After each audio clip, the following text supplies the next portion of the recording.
जिस पति को बेरोजगार कहकर छोड़ दिया गया, वही 7 साल बाद आईपीएस बनकर पहुंचा पत्नी की टूटी झोपड़ी। और आगे जो हुआ किसी ने सोचा भी नहीं था। दोस्तों, ये सच्ची कहानी है बिहार प्रदेश के नवादा जिले की, जहां बेल्हारी गांव के बीचों बीच एक पुराना सा घर था, जहां राघव सिंह रहता था। घर छोटा था, लेकिन उसके सपने छोटे नहीं थे। राघव पढ़ा लिखा था, बीए पास। किताबें आज भी उसके तकिए के नीचे रहती थी। उसे भरोसा था कि मेहनत कभी बेकार नहीं जाती, बस वक्त लेती है। लेकिन गांव वक्त नहीं देता, गांव नतीजा मांगता है। राघव के पिता अब नहीं थे, मां बीमार रहती थी। घर की जिम्मेदारी उसी के कंधों पर थी। वो हर महीने किसी न किसी शहर के लिए निकलता, कभी पटना, कभी गया, कभी नवादा। इंटरव्यू देता, फॉर्म भरता और हर बार वही जवाब लेकर लौटता, अभी कॉल आएगा। कॉल कभी नहीं आया। हर लौटती शाम के साथ उसकी जेब हल्की होती जाती और घर की दीवारें भारी। इसी बीच उसकी शादी मीरा देवी से हुई थी। मीरा तेज दिमाग की थी, सपनों में शहर बसाती थी। शादी के वक्त सबने कहा था, लड़का पढ़ा लिखा है, बस नौकरी लग जाए। मीरा ने भी यही सुना, यही माना। राघव ने भी वादा किया था, थोड़ा वक्त दो, हालात बदलेंगे। मीरा ने सिर हिलाया था, लेकिन उसके भीतर धैर्य कम था। शादी के पहले कुछ महीने ठीक चले।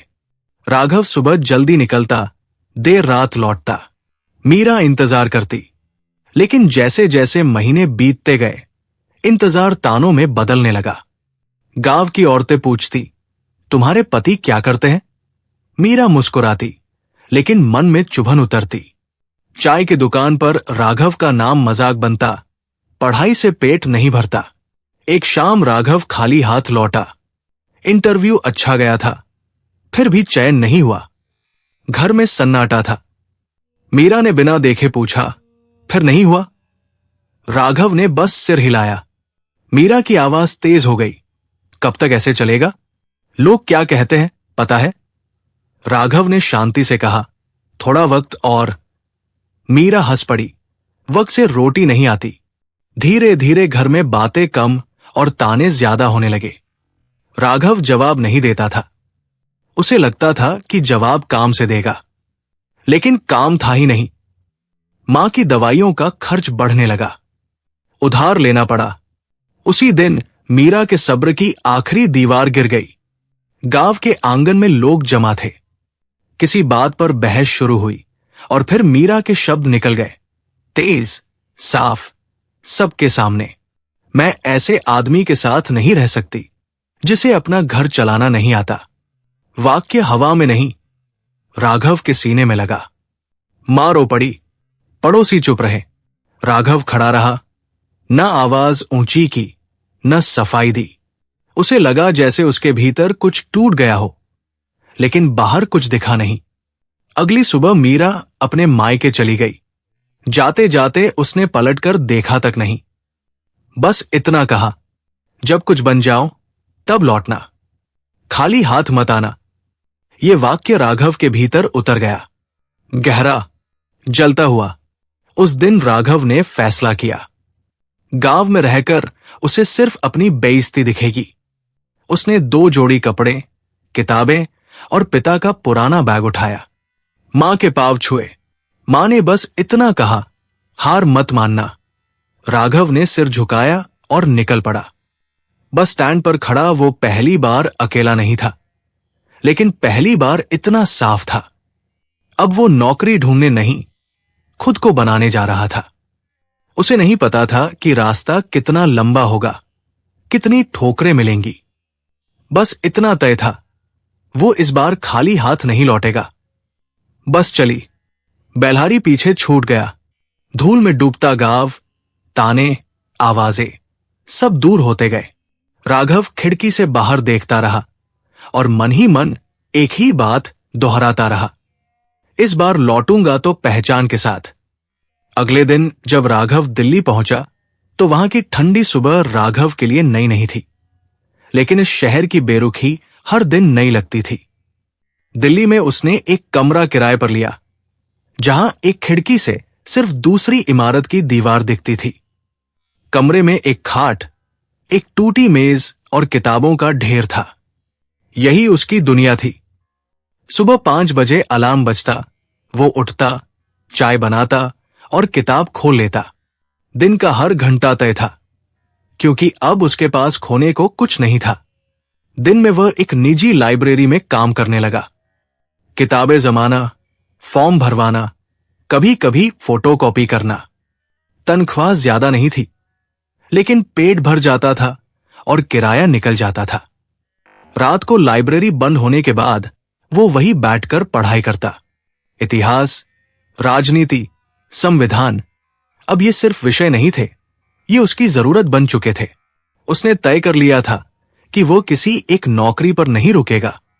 वो उस परीक्षा तक जाएगा जहां से वापसी सिर्फ पहचान के साथ होती है। पहला साल बिना शोर के बीत गया। कोई दोस्त नहीं, कोई सहारा नहीं। कई बार दिमाग थक जाता, लेकिन वो खुद को याद दिलाता, ये थकान अस्थायी है। दूसरे साल उसने पहली बार परीक्षा दी। परिणाम आया असफल। उस दिन उसने किताबें बंद की और देर तक छत को देखता रहा। मन में एक सवाल उठा, क्या वो खुद से ज्यादा उम्मीद कर बैठा है? लेकिन उसी रात उसने फिर किताब खोली। हार मानना अब विकल्प नहीं था। तीसरे साल हालात और कठिन हो गए। लाइब्रेरी बंद हो गई, काम छूट गया। कुछ हफ्तों तक वो ट्यूशन पढ़ाने लगा। सुबह बच्चों को पढ़ाता, दोपहर में नोट्स बनाता, रात को खुद पढ़ता। कई बार खाना सिर्फ रोटी और नमक तक सिमट गया, लेकिन उसने शिकायत नहीं की। उसे लगता था कि अगर रास्ता इतना मुश्किल है तो मंजिल भी साधारण नहीं होगी। इसी दौरान उसे एक वरिष्ठ शिक्षक मिले जो मुफ्त में मार्गदर्शन देते थे। उन्होंने राघव की तैयारी देखी और बस इतना कहा, तुम्हारी कमी मेहनत में नहीं, दिशा में है। उस दिन के बाद राघव की पढ़ाई बदल गई। वो कम पढ़ता, लेकिन सही पढ़ता। हर विषय को जिंदगी से जोड़कर समझता। जवाब लिखने का तरीका बदला, सोचने का ढंग बदला। चौथे और 5वें साल में वो पूरी तरह खुद से कट गया। न गांव की खबर ली, न पुराने रिश्तों की। मोबाइल में बस मां का नंबर था, जिससे महीने में एक बार बात हो जाती। मां सिर्फ इतना पूछती, ठीक है? और वो कहता। दोनों जानते थे कि बात इससे ज्यादा की है, लेकिन शब्द नहीं थे। छठे साल में उसने फिर परीक्षा दी। इस बार प्रीलिम्स और मेंस दोनों निकले। इंटरव्यू से पहले उसे मां की तबीयत बिगड़ने की खबर मिली। वो गांव नहीं जा सका। उसने बस फोन पर कहा, मैं आ रहा हूं, लेकिन वो आ नहीं पाया। कुछ हफ्तों बाद मां चली गई। उस दिन राघव देर तक स्टेशन पर बैठा रहा। न रोया, न बोला, बस भीतर कहीं एक भारीपन जम गया। इंटरव्यू के दिन उसने वही भारीपन साथ लेकर कमरे में कदम रखा। सवाल पूछे गए, जवाब दिए गए। उसने न बनावटी आत्मविश्वास दिखाया, न झूठा ज्ञान। बस वही कहा जो सच में समझता था। बाहर निकलते वक्त उसे पहली बार लगा, शायद अब इंतजार खत्म होने वाला है। कुछ महीनों बाद सूची आई। नाम खोजते हुए उसकी उंगलियां कांप रही थी। फिर वो नाम दिखा, राघव सिंह, चयनित, सेवा आईपीएस। उसने आंखें बंद की। कोई खुशी का शोर नहीं, कोई छलांग नहीं, बस एक लंबी सांस, जैसे बरसों से रुकी हवा निकल गई हो। नियुक्ति आदेश आया। जिला मधुपुर, वही इलाका जहां उसकी कहानी कभी टूटी थी। अब वो उसी जमीन पर वर्दी में लौटने वाला था, लेकिन इस बार मकसद बदला हुआ था। ये वापसी किसी को दिखाने के लिए नहीं थी, ये वापसी खुद से मिलने के लिए थी। कुछ दिन बाद जब पुलिस की गाड़ी मधुपुर जिले की सीमा में दाखिल हुई, तो राघव ने शीशे से बाहर झांका। सड़कें बदली हुई थी, कुछ नई दुकानें खुल गई थी, लेकिन हवा में वही पुरानी गंध थी, मिट्टी, धूल और अधूरे सपनों की। गाड़ी के रुकते ही सायरन बंद हुआ। अब वो औपचारिक रूप से इस जिले का पुलिस अधीक्षक नहीं, बल्कि एक प्रशिक्षु अधिकारी के तौर पर पहली पोस्टिंग पर आया था। फिर भी वर्दी का असर साफ था। लोग रुककर देखने लगे। थाने में पहला दिन किसी स्वागत भाषण से शुरू नहीं हुआ। फाइलें थी, शिकायतें थी और वही रोजमर्रा की अराजकता। राघव ने किसी को अपना परिचय लंबा नहीं दिया, बस कहा, काम शुरू करते हैं। उसने सबसे पहले लंबित मामलों की सूची मंगवाई। छोटे अपराध, घरेलू झगड़े, अवैध शराब, जमीन के विवाद, सब कुछ एक साथ था। उसने तय किया कि वो बड़े दिखावे से नहीं, छोटे फैसलों से भरोसा बनाएगा। दोपहर होते होते एक सूचना आई। झोपड़ी बस्ती में झगड़ा, मारपीट की आशंका। स्थानीय लोग परेशान थे। राघव ने बिना देरी किए मौके पर जाने का फैसला किया। न कोई भाषण, न अतिरिक्त फोर्स, बस जरूरी लोग और एक साधारण गाड़ी। रास्ते में सिपाही ने कहा, साहब, ये इलाका थोड़ा संवेदनशील है। राघव ने सिर हिलाया। उसे संवेदनशील इलाकों से डर नहीं लगता था। उसे संवेदनशील फैसलों की जिम्मेदारी का एहसास था। बस्ती में कदम रखते ही उसे भीड़ दिखी। बच्चे दूर खड़े थे, औरतें दरवाजों पर थी, मर्दों की आवाजें ऊंची थी। उसने हाथ उठाकर सबको शांत किया। किसी पर रौब नहीं, बस स्पष्ट निर्देश। एक एक करके बोलिए। मामला साफ हुआ। शराब के नशे में झगड़ा, औरतों को धमकाना, बच्चों में डर। राघव ने तुरंत कार्रवाई की। दोषियों को अलग किया, बयान लिए और उसी दिन शराब की सप्लाई पर छापा तय किया। इसी दौरान उसकी नजर एक झोपड़ी पर पड़ी। दरवाजा आधा खुला था। भीतर एक औरत खड़ी थी। चेहरा थका हुआ, आंखों में डर और पछतावा भरा हुआ। वो औरत कोई और नहीं, उसकी तलाकशुदा पत्नी मीरा थी। राघव ने बस एक पल देखा और आगे बढ़ गया। वो नहीं चाहता था कि उसके नई जिंदगी में उसका अतीत आज घुल जाए। शाम तक कार्रवाई पूरी हो गई। बस्ती में सन्नाटा लौट आया। राघव थाने लौटा और आदेश जारी किए। नियमित गश्त, महिला सहायता डेस्क सक्रिय और अगले हफ्ते सामूहिक सुनवाई। उसने हर आदेश लिखित में दिया ताकि कोई भ्रम न रहे।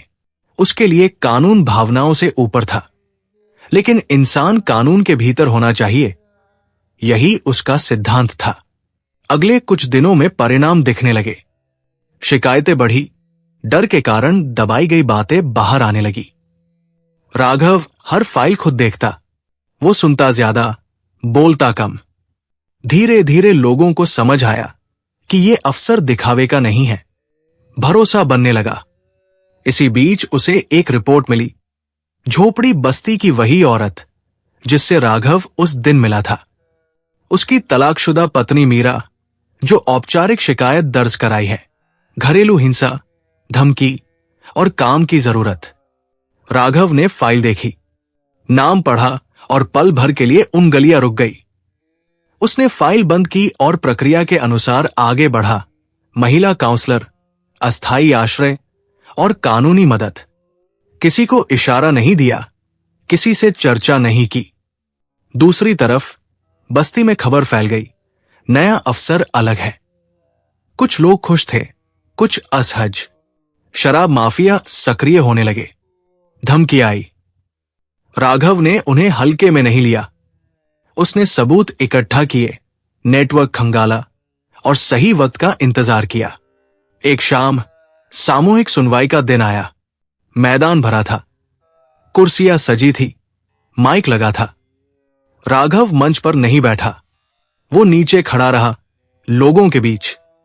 शिकायतें आईं, सवाल हुए और हर सवाल पर ठोस जवाब मिला। तारीख, प्रक्रिया, जिम्मेदार अफसर का नाम। भीड़ को पहली बार लगा कि बात सिर्फ सुनी नहीं जा रही, लिखी भी जा रही है। उसी दौरान मीरा सामने आई। उसने बस एक बात कही, मुझे काम चाहिए। कोई आंसू नहीं, कोई आरोप नहीं। राघव ने बिना नाम लिए कहा, काम मिलेगा और सुरक्षा भी। ये वादा नहीं था, आदेश था। शाम को थाने लौटते वक्त राघव के लिए दिन खत्म नहीं हुआ। उसे एक गुप्त सूचना मिली, अवैध शराब का बड़ा खेप आने वाला है। उसने तुरंत योजना बनाई। बिना शोर, बिना लीकेज। रात में छापा पड़ा, गिरफ्तारी हुई। पहली बार माफिया की रीढ़ टूटी। अगली सुबह अखबारों में खबर थी, मधुपुर में सख्त कार्रवाई। नाम नहीं था, काम था। राघव ने अखबार मोड़कर रख दिया। उसे पता था कि असली परीक्षा अब शुरू होगी, क्योंकि जब सिस्टम बदलता है तो सवाल भी उठते हैं। दोपहर में एक शिकायत उसकी टेबल पर आई। व्यक्तिगत पक्षपात। आरोप अस्पष्ट था, लेकिन संकेत साफ। राघव ने शिकायत आगे बढ़ा दी, जांच के लिए। उसने किसी को रोकने की कोशिश नहीं की। उसे भरोसा था कि सच को छुपाने की जरूरत नहीं होती। शाम ढलते ढलते शहर में शांति थी। बस्ती में रोशनी थी, और उसी बस्ती में मीरा अपनी झोपड़ी में बैठी थी। उसे खबर मिल चुकी थी, मदद का रास्ता खुल गया है। उसने आसमान की ओर देखा और पहली बार बिना डर के सांस ली। और उधर थाने के कमरे में फाइलों के बीच बैठा राघव जानता था, यह कहानी अभी अधूरी है, क्योंकि जब अतीत और वर्तमान एक ही शहर में सांस लेते हैं तो अगला दिन सिर्फ काम का नहीं, फैसलों का होता है। अगली सुबह राघव के लिए सामान्य नहीं थी। ये उसकी आदत में था कि वो दिन की शुरुआत अखबार से नहीं, डायरी से करता था। उस दिन उसने डायरी खोली, लेकिन कुछ लिखा नहीं। बस एक पल रुका। उसे पता था कि आज लिए गए फैसले सिर्फ फाइलों तक सीमित नहीं रहेंगे, उनका असर लोगों की जिंदगी पर पड़ेगा, और शायद उसकी अपनी जिंदगी पर भी। थाने पहुंचते ही उसे जांच अधिकारी की कॉल आई। शिकायत पर प्राथमिक जांच शुरू हो गई है। राघव ने संक्षिप्त जवाब दिया, पूरी पारदर्शिता रखें। फोन रखते ही उसने मीटिंग बुलाई। एजेंडा साफ था, कानून व्यवस्था, पुनर्वास की प्रगति और माफिया के बचे नेटवर्क पर कार्रवाई। किसी ने व्यक्तिगत आरोपों का जिक्र नहीं किया, राघव ने भी नहीं। उसने काम को बहस से ऊपर रखा। दोपहर तक एक और खबर आई। झोपड़ी बस्ती की कुछ महिलाओं ने सामूहिक रूप से काम की मांग दर्ज कराई है। राघव ने तुरंत कौशल विकास विभाग से संपर्क किया। सिलाई, पैकेजिंग और स्थानीय उत्पादन, 3 विकल्प सामने रखे गए। उसने तय किया कि यह सहायता दया नहीं, अवसर होगी। शर्त एक ही, नियम और निरंतरता। इसी दौरान उसे एक निजी संदेश मिला। नंबर अनजान था, लेकिन भाषा परिचित, संक्षिप्त, झिझकी हुई। आज शाम बात हो सकती है? राघव ने जवाब नहीं दिया। उसने फोन साइलेंट पर रख दिया। उसे समझ था कि कुछ मुलाकातें समय से पहले हों तो फैसलों को कमजोर कर देती है। शाम को वो बिना सुरक्षा के शहर के दूसरे हिस्से में गया। वहां स्कूल की इमारत थी, जर्जर, लेकिन बच्चों की आवाजों से भरी। प्रधानाध्यापक ने बताया कि बच्चों का ड्रॉप आउट बढ़ रहा है। राघव ने वही तय किया, अगले महीने से छात्रवृत्ति शिविर लगेगा। उसने कहा, कागज कम, पहुंच ज्यादा। ये उसका तरीका था, नीतियां जमीन पर उतरे। लौटते वक्त उसने वही सड़क चुनी जो बस्ती से होकर जाती थी। इस बार वो नहीं रुका। उसने बस देखा, रोशनी, आवाजें और एक नया साइन बोर्ड, महिला सहायता डेस्क। उसे संतोष नहीं, जिम्मेदारी का एहसास हुआ, क्योंकि शुरुआत हो चुकी थी, मंजिल नहीं। रात को थाने में एक और चुनौती आई। पकड़े गए नेटवर्क से जुड़े लोग दबाव बनाने लगे। अफवाहें फैलने लगी, अफसर ज्यादा सख्त है। राघव ने प्रतिक्रिया में सख्ती नहीं बढ़ाई, प्रक्रिया बढ़ाई। उसने हर कार्रवाई को लिखित और रिकॉर्डेड किया। उसे पता था, जब सवाल उठते हैं तो जवाब दस्तावेज देते हैं। अगले दिन जांच अधिकारी ने प्रगति रिपोर्ट दी। शिकायत के आरोप कमजोर थे, लेकिन प्रक्रिया जारी रहेगी। राघव ने कहा, जारी रखें। उसने कोई राहत नहीं मांगी। उसे भरोसा था कि सच्चाई अपना रास्ता खुद बनाती है। दोपहर में सामूहिक प्रशिक्षण केंद्र का उद्घाटन हुआ। राघव मंच पर नहीं गया। उसने माइक किसी और को दिया। औरतें आई, नाम लिखवाए, मशीनें देखी। पहली बार किसी योजना में भीड़ नहीं, अनुशासन दिखा। ये संकेत था, लोग भरोसा करने लगे हैं। उसी शाम मीरा, जिसकी फाइल उसने प्रक्रिया में आगे बढ़ाई थी, केंद्र पहुंची। उसने नाम लिखा, प्रशिक्षण चुना और चुपचाप लौट गई। किसी से बात नहीं की, लेकिन उसकी चाल बदली हुई थी। डर कम, ठहराव ज्यादा। राघव देर रात तक बैठा रहा। उसने तबादले की फाइल देखी। अभी समय नहीं था। उसने नोट किया, स्थिरता जरूरी। फिर उसने अपने फोन से साइलेंट हटाया। वही अनजान नंबर फिर चमका। इस बार उसने संदेश पढ़ा, लेकिन जवाब नहीं दिया। उसने खुद से कहा, पहले शहर। अगले हफ्ते निर्णायक कार्रवाई हुई। बचे नेटवर्क पर एक साथ 3 छापे, बरामदगी, गिरफ्तारी और मुकदमे दर्ज। मीडिया आई, सवाल हुए। राघव ने सिर्फ इतना कहा, कानून अपना काम कर रहा है। कोई नाम नहीं, कोई कहानी नहीं। उस शाम शहर शांत था। राघव घर लौटते वक्त रुका। उसने पहली बार उस संदेश का जवाब दिया, कल, सार्वजनिक जगह पर। न समय लिखा, न वादा, बस एक दरवाजा खोला, निजी नहीं, संतुलित। अगली सुबह शहर ने अखबार में पढ़ा, मधुपुर में स्थायी बदलाव की शुरुआत। राघव ने अखबार मोड़ा और निकल पड़ा। उसे पता था, आज एक मुलाकात होगी, लेकिन वो मुलाकात किसी रिश्ते की नहीं, 2 बदले हुए इंसानों की होगी। क्योंकि जब फैसले सही दिशा में लिए जाते हैं, तो अतीत सवाल बनकर नहीं, सबक बनकर सामने आता है। और वही सबक अगले अध्याय की नींव रखता है। खैर दोस्तों, उस सुबह राघव ने वर्दी नहीं पहनी। ये कोई विद्रोह नहीं था, बस एक जरूरत थी, खुद को अफसर नहीं, इंसान के तौर पर देखने की। उसने साधारण शर्ट पहनी, फाइलें नहीं उठाई और शहर के बीचों बीच उस चाय की दुकान पर पहुंचा, जहां लोग बिना डर के बैठते थे। उसने वही जगह चुनी थी, क्योंकि यहां कोई पहचान नहीं पूछता, सिर्फ बात होती है। वो तय समय से पहले पहुंच गया। सामने सड़क पर जिंदगी अपनी रफ्तार में थी। सब्जी वाले की आवाज, स्कूल जाती लड़कियां और रिक्शे की घंटी। राघव ने चाय का घूंट लिया और मन में एक ही बात दोहराई, आज कोई बहस नहीं, कोई सफाई नहीं, आज सिर्फ सुनना है। वो आई। इस बार न झिझक थी, न हड़बड़ी। उसने कुर्सी खींची और बैठ गई। कुछ सेकंड दोनों चुप रहे। इस चुप्पी में बीते सालों की परछाइयां नहीं थी, बल्कि बदल चुके वर्तमान की ठोस जमीन थी। उसने पहले बोलना चुना, मैं अब अपनी जिंदगी अपने फैसलों से चला रही हूं। आवाज में शिकायत नहीं थी, सिर्फ तथ्य। राघव ने सिर हिलाया। उसने कोई सवाल नहीं किया। उसने इंतजार किया, जैसे जांच में किया जाता है, लेकिन बिना नोट्स के। वो आगे बोली, मुझे सहारे की नहीं, दिशा की जरूरत थी। अब रास्ता दिख रहा है। ये कहकर वो रुकी। शायद प्रतिक्रिया चाहती थी, शायद नहीं। राघव ने शांत स्वर में कहा, दिशा तब टिकती है जब कदम अपने हों। उसने कोई प्रस्ताव नहीं रखा, कोई वादा नहीं किया। उसने बस सीमा तय की, सम्मान और दूरी की। और यही सीमा उस मुलाकात को हल्का बना गई। दिन ढलते ही शहर में एक और हलचल शुरू हुई। पुनर्वास परियोजना की दूसरी सूची जारी हुई। नए नाम जुड़े, काम शुरू हुआ।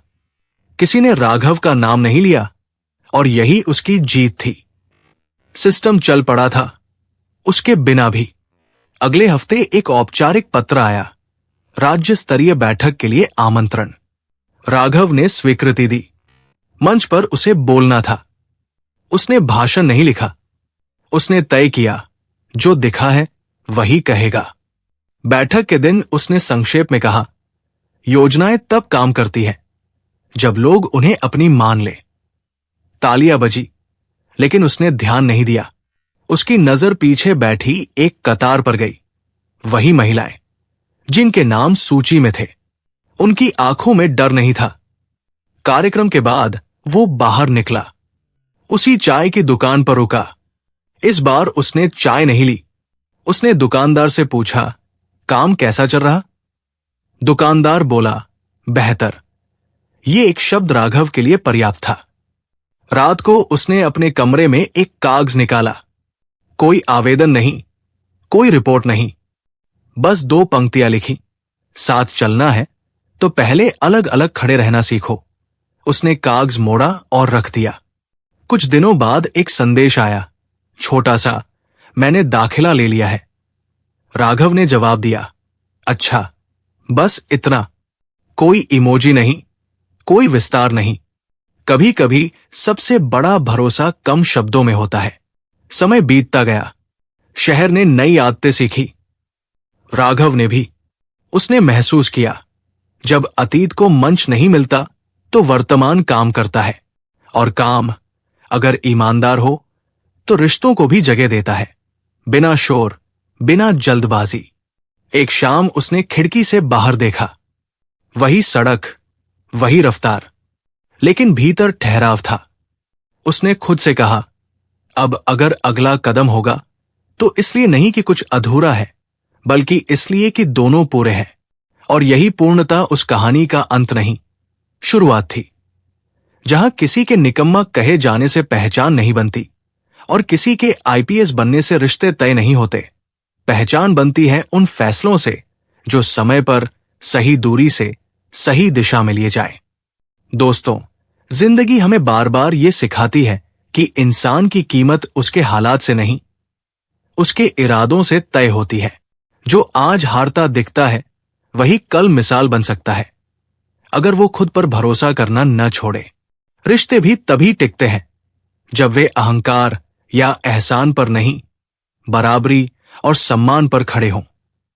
सही वक्त पर लिया गया सही फैसला बदला नहीं, बदलाव लाता है। अब आप खुद से पूछिए, क्या आपने कभी किसी को उसके बुरे दौर में आकर खारिज कर दिया? और अगर आज वही इंसान आपके सामने बदल कर खड़ा हो, तो क्या आप उसे नए सिरे से देखने का साहस रखेंगे? क्या रिश्तों में दूसरा मौका कमजोरी है या समझदारी? अपनी राय कमेंट में जरूर लिखें। और अगर ये कहानी आपको सोचने पर मजबूर कर गई हो, तो अपनी राय कमेंट में जरूर लिखिए। ऐसे ही सच्चे, दिल को छू जाने वाले किस्सों के लिए वीडियो को लाइक करें, शेयर करें और चैनल सब्सक्राइब करना न भूलें, क्योंकि कभी कभी एक कहानी किसी की सोच बदल देती है। मिलेंगे अगली कहानी में, तब तक अपना ख्याल रखिए। जय हिंद, जय भारत।